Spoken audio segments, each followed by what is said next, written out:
I like music just like you do, and I want to get the best bang for my buck. So here are four speakers. I'm going to talk about each of their pros and cons, and in the end, I'll give each a rating. So let me start with the Bose Home 500. It has a stronger bass, it feels more real. It can produce high notes very well. It can separate the different instruments very well, and you can easily tell the sounds apart, even when there are a lot of sounds all playing at the same time. It has a additional screen, which makes it unique if you want it, and it does make it more luxurious. The treble and the bass are adjustable. Now let's talk about the cons.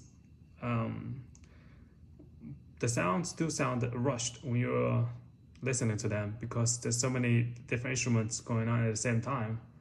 So it's not the most pleasant experience.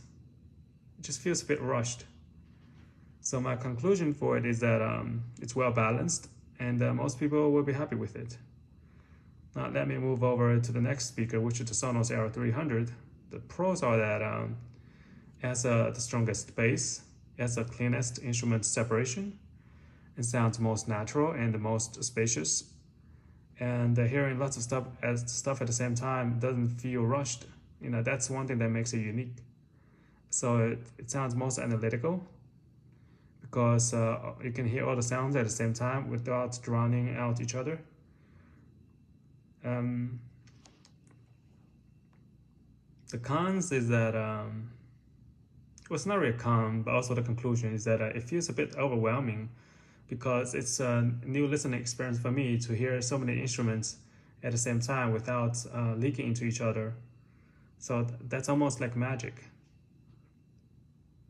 So, and then I'm gonna move on to the next one, which is the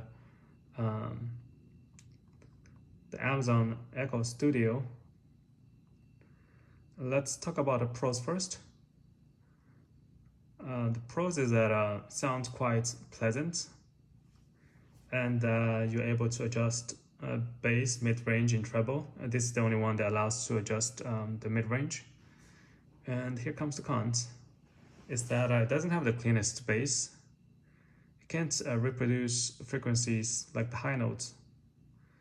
And it sounds most recessed, sounds artificial. And small details are getting missed, almost cut off, like the last bit of the sound. Bass doesn't sound distinct. And I think this is the technical issue, is that sometimes it connects by itself even when you didn't click on it. Also that it doesn't support AirPlay. So next is the Apple Homepods, and the pros is that it's well balanced. Instruments don't sound rushed. It sounds very pleasant. And the cons are that it can only reduce bass, but even then it's still too strong. When there's a lot of instruments playing at the same time, it sounds a bit crowded, and instruments don't sound distinct. And the conclusion is that if you are a casual listener, you'll be quite happy with it. So the ratings from the highest to the lowest is the following.